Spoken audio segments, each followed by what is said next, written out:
Alright, what's happening, y'all? We are here today with the one and only mob boss, Mr. Dope Boy. Pull up with the bag, you hear me? Dope boy pull up. Dope boy pull up with a bag. Dope boy got a Benz and Jag. Man, okay, so for the people, man, are you from Pensacola originally? Born and raised Pensacola, Florida, 1983. Born at University Hospital. Okay. Most people ain't gonna know that because, they say Sacred Heart of Baptist, but Right. this was before all them. You know, I was born at Navy Hospital Okay. in Warrenton. Okay. Straight Okay. up. So look, my so coming up, man, how was it with your moms and your dad when you were just a little kid, man? How was it? Well, while my mom was pregnant with me, she got sentenced to prison time. Mom was a shooter, you know what I'm saying? So she had did a thing, had got sentenced to prison time. So she was in prison pregnant. So when it came time for her to go in labor, they flew her to University Hospital in a helicopter, and my grandma came and got me. So when I was born, my mama went back to prison. So you was a prison baby. Yeah, man, I grew up, state baby, whatever they call it. Shit, I don't get no more gangster than that, though. You feel me, my boy? I ain't trying to promote that and that, but you know it is what it is. We want to know the real. You feel me? So what about your pops? Man, my daddy, man, he was around and stuff. His mama, his mama and my mama, they raised me, so I was back and forth with your grandparents. You know what I'm saying? Okay. So, yeah. Okay, and what area of the town you really from? Okay, so my family from Lincoln Park. Okay. Yeah, they call it Island Manor. That Ansley side. Yeah, up there by Hardee's and stuff like that. Got you. Okay. So did you grow up over that way too? Yeah, I grew up over there till I turned 12. Then I moved more back on this side of town, west side. 10 yard. 10 yard? Yeah, okay, shout out to the 10 yard, you hear me? Okay. That's what's happening, bro. So little bit flash forward a little bit, man. So you was out here doing your thing, man. You got in some kind of trouble as a kid. How was it? Was you in and out of jail, or was you? Actually, man, when my mama got out and I moved with my mom, and I actually was never really with my mom because I was always in and out of juvenile. I stayed in juvenile all the time. Went to programs, but I was always in juvenile. So you always doing some bad shit, man. Yeah. But when you a jet like that, and you with your grandparents, you running back and forth the street. I understand. You feel me? I'm just trying to get the people the real. You feel me? Like we ain't gonna hold nothing back. So did it land you did you ever end up doing any real time? I didn't do no adult prison time, but I did do time in juvenile. I did 3 years in that shit kind of like prison. Changed you. So when did you become mob? That's what I want to know. Well, like when did you start doing the music? I was Bishop before the movie Juice. You know what I'm saying? So mob boss, man, they just a rap name I picked up. Just later on down the line. Yeah, it's kind of organizational kind of thing. I seen you had like the whole mob music, like little logos with the shirts and shit. Yeah.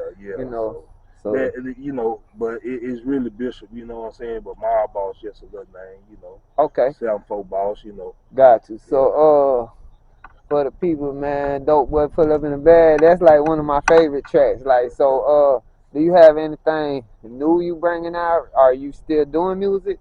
Well, I'm still doing it sometimes, man. Sometimes we get caught up in life with the bills, and I got 2 cleaning businesses, so I'm running them. But I go in there sometimes just because it's therapeutic, not really to try to blow up, right? But just because it's therapeutic. But I got so many unreleased songs that you could drop shit. Okay, so like you said, you got 2 businesses, bro. So what type of business is that? Before Corona, I had got myself out the street, and I was making $1,000 a week cleaning condos. The women in my family always been real clean, so I've been knowing how to clean since I've been younger. Cause mama used to wake you up with an ass whooping by cleaning. So damn right. I was doing that. Then when Corona came, they kind of laid us all off. I already had an LLC, but I wasn't doing nothing with it. So I got up and got it moving. Doing residential cleaning, commercial cleaning. Okay. And I just want to salute you for that because you went from like doing a whole bunch of street shit. I seen the action movement, like you becoming a grown man, bro. You doing your thing out here. You making a way. You feel me? Cause it's hard out here. You feel me? So if you can find a way, keep doing that, keep hustling. But at the same time, before the interview, you said something about you want to talk about the history of Pensacola. Yeah, man. See, cause Pensacola is a city. It's a small city, and the thing about Pensacola is we're not recognized by, it's like New York or certain city, California, with a big name. But Pensacola, man, it used to be a heroin city. All the old school dudes used to tell you they sell plenty of big heroin in the city, you know what I'm saying? Right. And Pensacola never been nothing to do. So everybody in Pensacola love to fight, they love mess. Yeah, and it's a lot of drugs. I can vouch because I'm born and raised here. Born and raised. And we got like this strip called Savante. That's nothing but the strip. You feel me? Like prostitute, drug, everything popping there. So homosexual, right, whatever you look for, get murdered. Yeah. You know what I'm saying? Yeah. Liquor stores. And I was talking about this in one of my other interviews. I said Pensacola, to be such a small city, they got a lot of projects. They got a lot of projects. And if you're not from here, it's a dangerous place. It's like they show you like the little beaches and all the nice stuff, but they don't show you when you turn the camera around what you see on the other side. For real though. So for real though. So that's what we trying to like give them the real. You feel me? We ain't gonna hold nothing back. You seeing palm trees and all that when they showing the videos, but if you make the wrong turn, you down there in some bad neighborhoods, and I ain't gonna really say they bad people. It's just we come from nothing. We ain't got no factories around here. Yeah. Like you said. You get robbed very easily. You get robbed. All our family was in the drug. Cause this city full, like people don't show you, but it's full of poverty, bro. Like it's a lot of rich people. That's the shot they gonna show you, but they don't show you the inner city, like the real city where we from, the west side, the east side, the hoods. Like it's a lot of poverty here. So even if you from here, you got to be careful. So much less being a stranger here, where you gonna easily get murked. You feel me? So Pensacola really about respect, man. You know what I'm saying? Facts. You can't let nobody push you over, but you know what I'm saying. You don't want to be walking around, acting like you're bad either. Right. So, you gotta know how to respect everybody, and you gotta demand respect. So I got a question. Have you been keeping up with like some of these rappers lately? Cause you heard about the dude BTB Savage getting murdered for Instagram posts where his girl killed the dude that tried to rob him. They were paying him for a feature. They tried to rob him, and his girl ended up shooting the dude and killing him. And they were telling him, yo, don't post it. He went on Vlad and did an interview and talked about it. And then a few days later, they shot him dead. You feel me?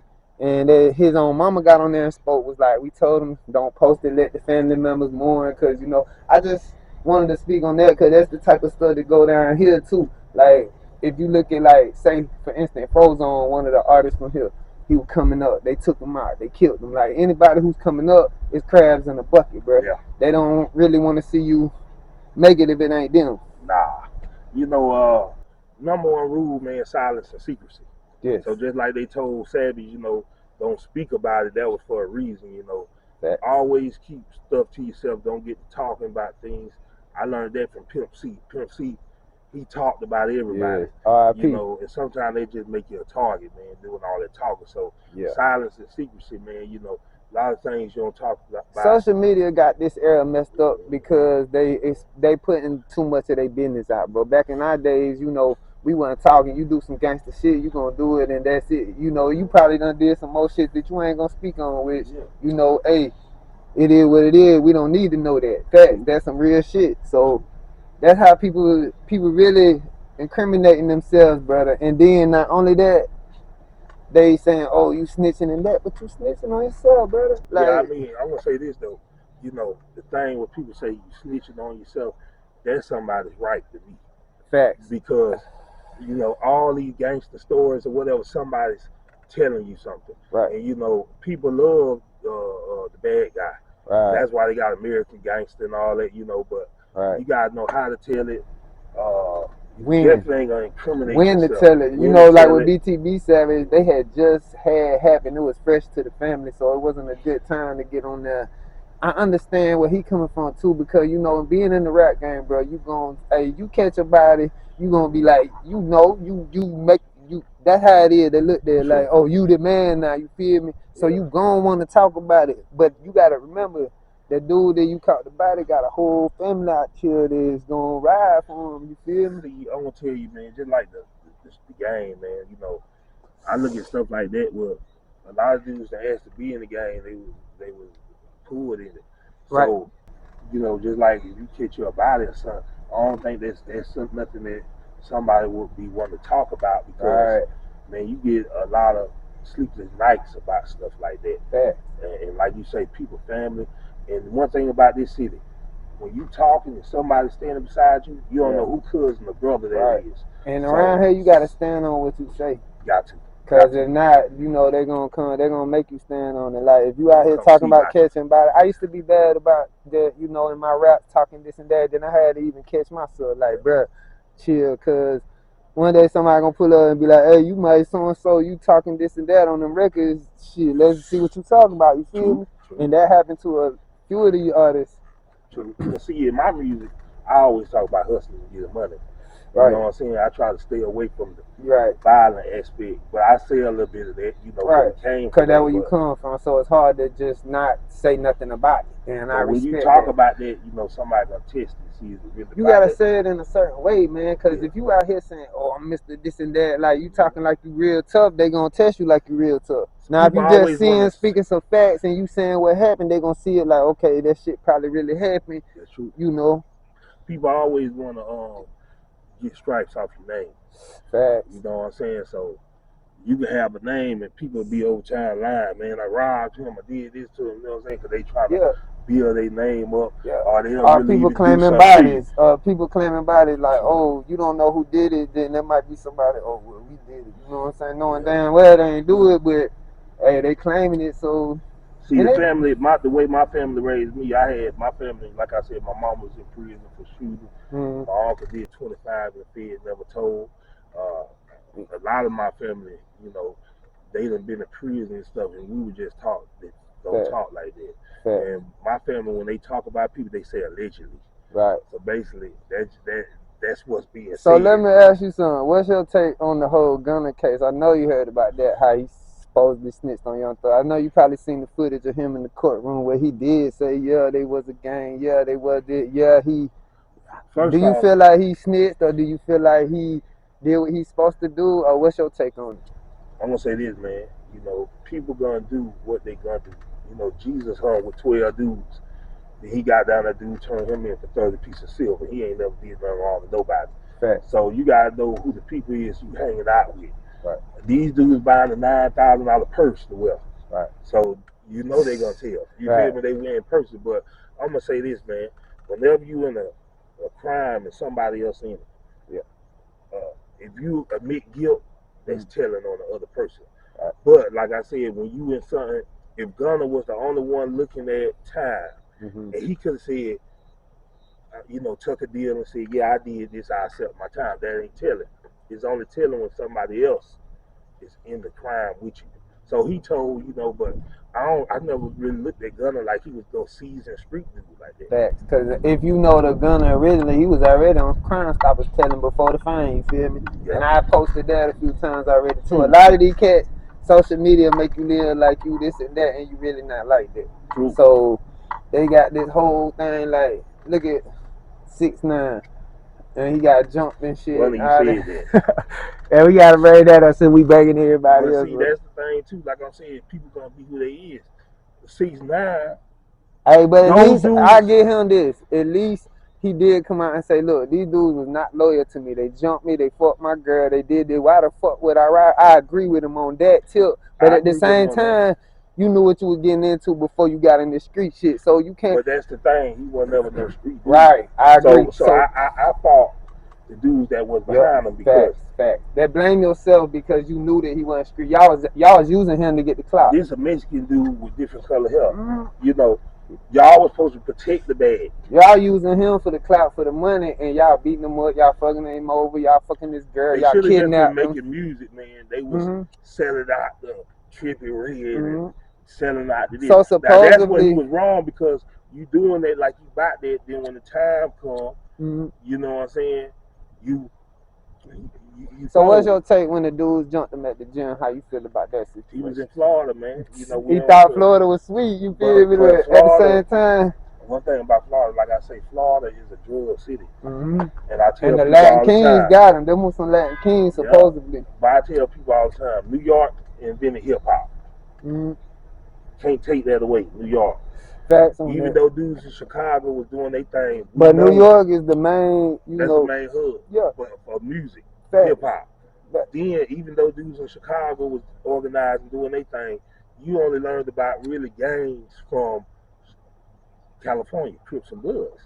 They the gang bang. Cali got all the gangs, you feel me? That so Florida, we the drugs. Florida is where the gang.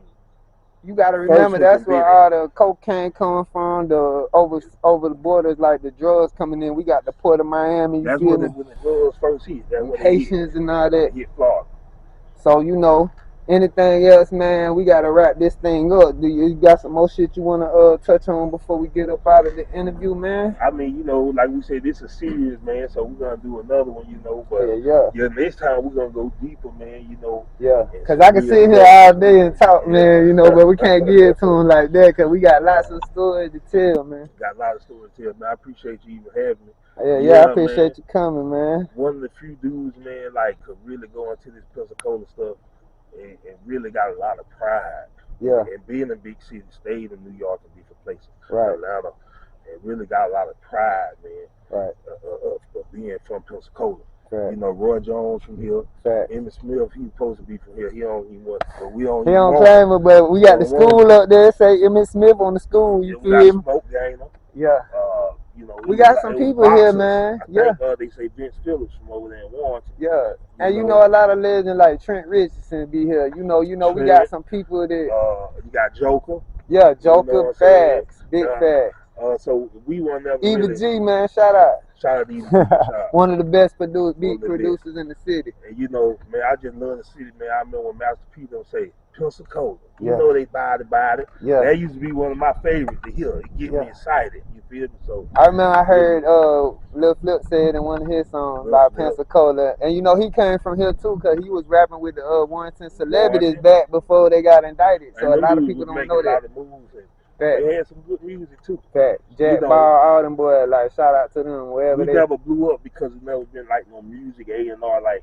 You know, it was just some hood shit. These boys was straight out the projects, sitting on Swole Records. And on the second, on this next episode, we're gonna go in about how this is one of the biggest drug hubs in the United States, and I guarantee they got anything you want right here in Pensacola for cheaper. They got it anywhere. Facts. Anything you want. So y'all heard that from the mob himself, man. We gonna do another interview. So man, I appreciate your time, man. Appreciate you telling the story, bro. And we gonna wrap this up. But until next time, y'all look out for this next interview coming, cause we gonna do a whole series on this shit. You know, we just trying to make moves and do our thing. So remember, like, subscribe, comment, share, all that, bro. So we up out this bitch, my dog. Boss. Yes.